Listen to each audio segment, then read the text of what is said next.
কি কারা অ্যারেস্ট হয়নি? এই কেসটা হচ্ছে একটা সাইবার ক্রাইম কেস, যেটা পাঞ্জাব প্রদেশের অমৃতসর রুরাল জেলার মানে তারা সিক্কা থানার একটা গ্রাম, যে গ্রামটার নাম হচ্ছে চাট্টি রুইন লেহাল।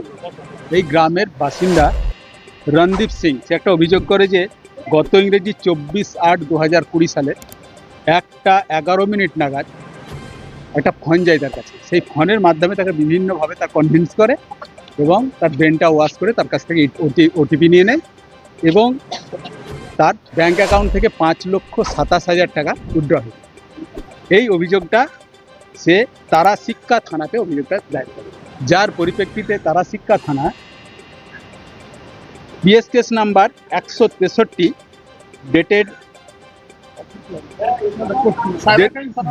9/10/20 এই তারিখে কেসটা রুজু করে। সেকশন দেয় 420, 120 বি এবং 66 সিডি আইটিআর এই ধারাতে কেসটা রুজু হয় এবং সেই কেসের পরিপ্রেক্ষিতে তারা কি বলছে, তারা শিক্ষা থানার পুলিশ এসে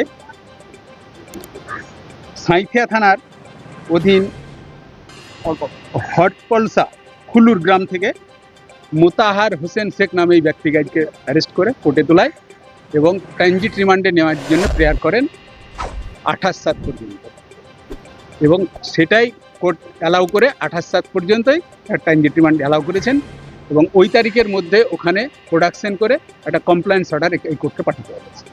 আপনার নাম? আমার নাম Muktab Hossain, APP CGM court Suri.